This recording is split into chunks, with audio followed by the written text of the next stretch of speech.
MLA Komatireddy Rajagopal Reddy free bus ఎక్కగానే మహిళలు వాతలు పెట్టారు. డబ్బులిచ్చి టికెట్ కొన్న వాళ్లు నిలబడుతున్నారని, మేము కూర్చుని పోతున్నామని ఇది కరెక్ట్ కాదని అన్నారు. దానికి ఎమ్మెల్యే ఫ్రీ బస్సు సంతోషంగా ఉందా అని అడగగా, జాబ్ చేసుకునే వాళ్లకి ఉపయోగం ఉండవచ్చు కానీ కూలి పనివాళ్లకి ఏం లాభం లేదని అన్నారు. టికెట్ డబ్బులు మిగులుతున్నాయి కదా అని ఎమ్మెల్యే అడగగా, మేం రోజూ పోతున్నామా, మాకేం పని లేదు, ఇంతకు ముందు ఇంత రష్ ఉండేది కాదు, ఫ్రీ బస్సు అని అందరూ వచ్చేస్తున్నారని, బస్సుల్లో కొట్టుకుంటున్నారని మహిళలు తెలిపారు.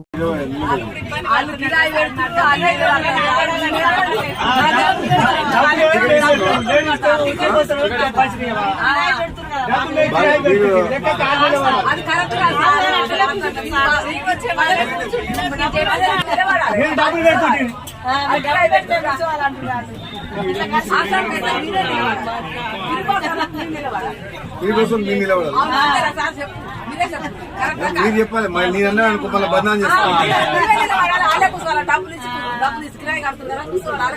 ఫ్రీ టికెట్ చాలా సంతోషంగా ఉందా లేదా మరి?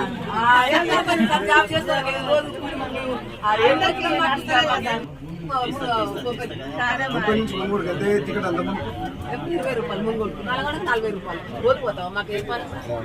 ఎన్ని రోజులకు ఒకసారి పోతున్నాం? ఏం పని లేదు మాకు. నలగొండ పిల్లగానికి పోతున్నాం. మాకు ఏ పని